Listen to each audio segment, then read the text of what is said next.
Oi galera, eu sou Pedro Neto e neste é a Road da Arroba Base e também este é o Closer Road da Arroba Florianópolis. E hoje vou falar com vocês um pouquinho melhor sobre suppliers no primeiro vídeo, 1.0. Então, para começo, a gente vai entender um pouquinho melhor o que são os suppliers e a importância deles.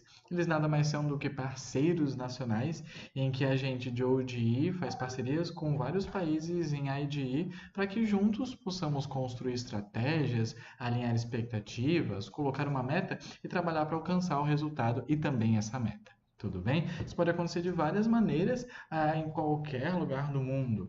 A gente faz isso principalmente em conferências internacionais, mas pode acontecer de forma online, através de chats e assim sucessivamente. Justamente por isso eu vou pedir para que vocês, nesse exato momento, peguem o papel e a caneta de vocês e depois que eu fizer a pergunta, dê uma pausinha no vídeo e tenta responder. Quais que são os três principais suppliers que você imagina que o Brasil em ODE tem na América Latina? Dá uma pausa, pensa, dá uma anotada, depois volta. Show! Então vamos lá. O principal supplier que hoje o Brasil tem na quesito ODE é o México, justamente pelo quesito que a abertura de vagas deles acontece em abril no período do ano e também em setembro. E quando a gente vai falar das vagas deles, elas geralmente são de 6 a 12 semanas. Não eram de 6, mas através de uma criação de estratégia conjunta entre os dois vice-presidentes nacionais de ODE Brasil, ou seja, a Ju, e também o vice-presidente de IDE deles, eles decidiram criar vagas para os perfis do brasileiro e justamente por isso as vagas vão sim surgir sendo de 6 semanas. E também uma característica são os idiomas, que nesse caso vão ter o inglês intermediário e o espanhol intermediário, focadas em marketing e em business.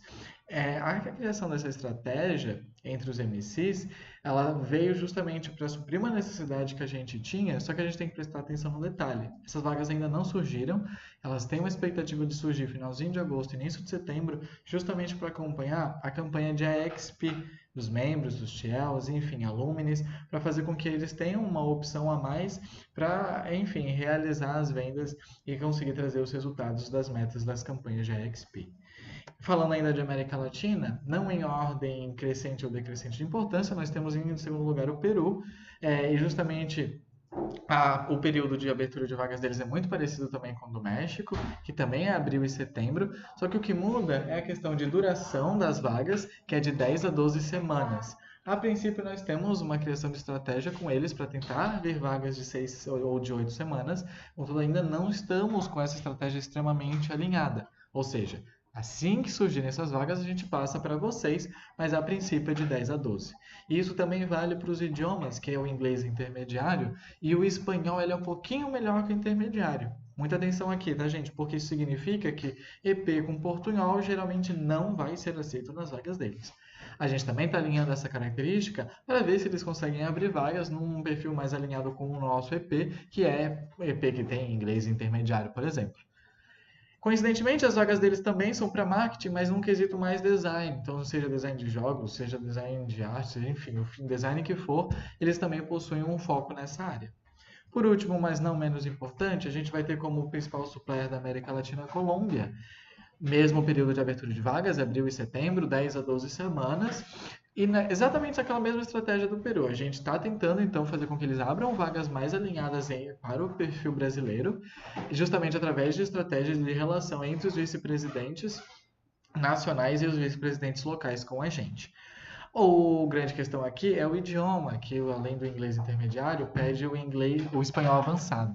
Tudo bem? Outra característica que a gente está tentando mudar, a princípio é isso, e conforme as vagas vão abrindo e essa estratégia vai dando certo, a gente desce para vocês o que foi sendo criado.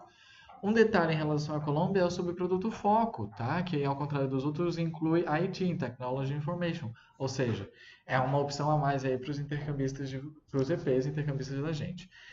Outra opção é o business, ou seja, eles também têm um foco nessa área.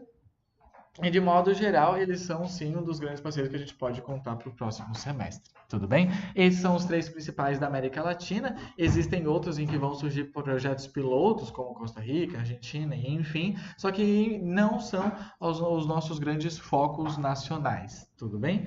Qualquer dúvida que vocês tenham, gente, em relação aos suppliers, como trabalhar com eles, podem me chamar, também podem chamar qualquer pessoa parte do time de NST Brasil e a gente vai tentar auxiliar vocês o máximo. Fiquem atentos no próximo vídeo de Supplies 2.0 e a gente vai se falando. Tchau, tchau. Boa, NEC.